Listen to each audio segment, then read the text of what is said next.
Oi, crianças! Bom dia! Como vocês estão? Dormiram bem? Aqui é a tia Andy e hoje eu estou aqui para contar a parte 2 da história de Daniel. Vamos orar para começar?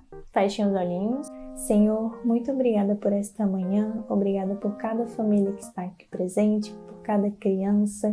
Abençoe esse nosso cultinho, que venha ser um momento muito enriquecedor, que o Senhor possa estar aqui presente conosco e que ao final desse cultinho a gente venha estar mais sedento por Ti e querendo aprender da Tua Palavra. Em nome de Jesus, amém. No domingo passado eu falei sobre Daniel. Ele foi parar na cova dos leões e o Senhor livrou ele. E no comecinho da história eu contei que Daniel havia sido levado para a Babilônia junto com os seus 3 amigos. Eles ficaram no palácio do rei e lá eles deveriam comer tudo que o rei comesse. Só que eles não queriam se contaminar com a comida que era oferecida aos outros deuses. Então eles só comeram frutas, verduras e legumes. E depois de 10 dias eles eram os homens mais fortes da Babilônia. Hoje eu vou falar sobre um momento em que Daniel interpretou sonhos. Havia um rei chamado Nabucodonosor. Ele estava tendo uns sonhos muito perturbadores e não estava conseguindo dormir.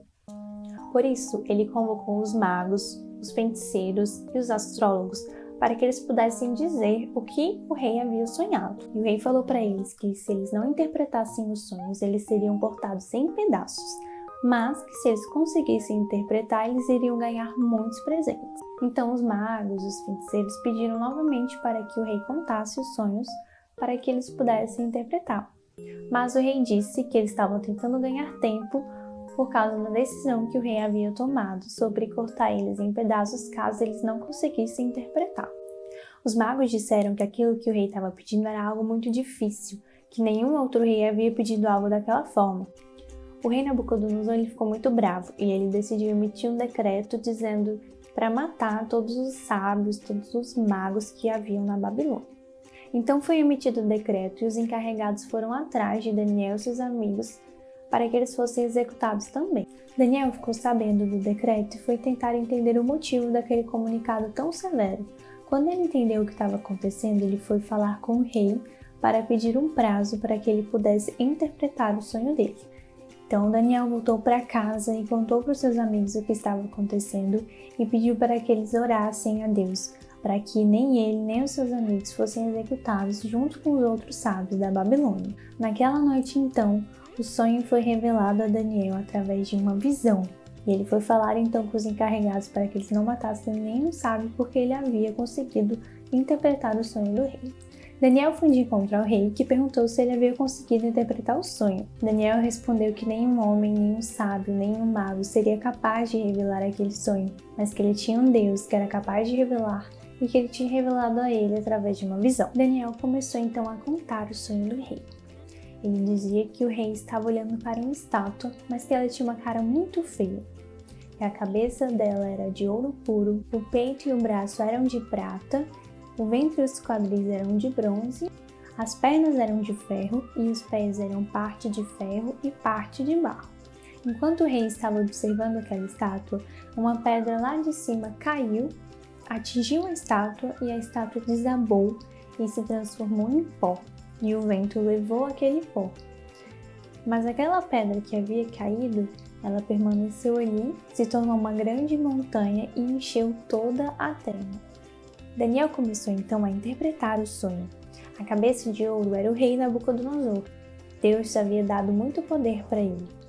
Depois dele haveria outro reinado. E depois desse segundo reinado, haveria um terceiro reinado também. Depois desses reinados, haveria um quarto reinado, forte como um ferro. Representando os pés, teria outro reinado, mas ele seria dividido. E a mistura de ferro e barro representa que ele não seria tão forte. A pedra que caiu e destruiu a estátua, então, representa um reino que jamais será destruído, que é o reino de Deus. O rei Nabucodonosor ficou muito impressionado e se prostrou diante de Daniel, dizendo que o Deus dele era o Deus dos deuses, porque não havia ninguém que havia conseguido interpretar os sonhos dele. O rei colocou então Daniel em um alto cargo ali na Babilônia. Então, crianças, o que a gente pode entender aqui dessa história é que o nosso Deus, ele é único. Ele é o único que sabe de tudo. Ele é o único que sabe de todas as coisas.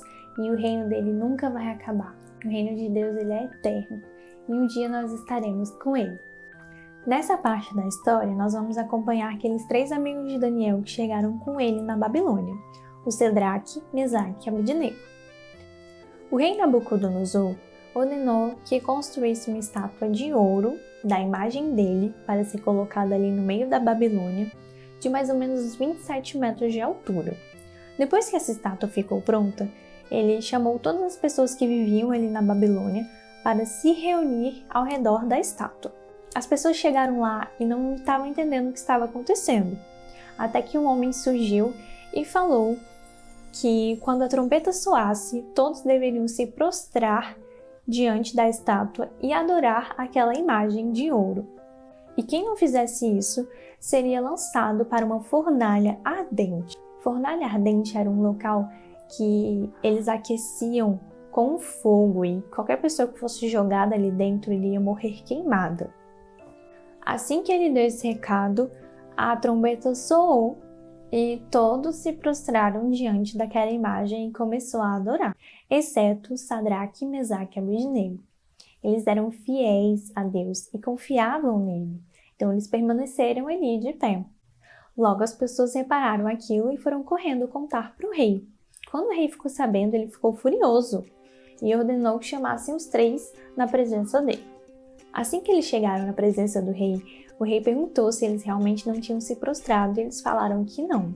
E o rei resolveu dar mais uma chance para eles. Então a trombeta ia soar de novo, eles teriam que se prostrar e se não se prostrassem, iriam para a fornalha de fogo. Mas eles permaneceram ali de pé e disseram: Ó rei, o nosso Deus é capaz de nos livrar. E mesmo que ele decida não nos livrar, nós nunca adoraremos a outro Deus ou alguma estátua.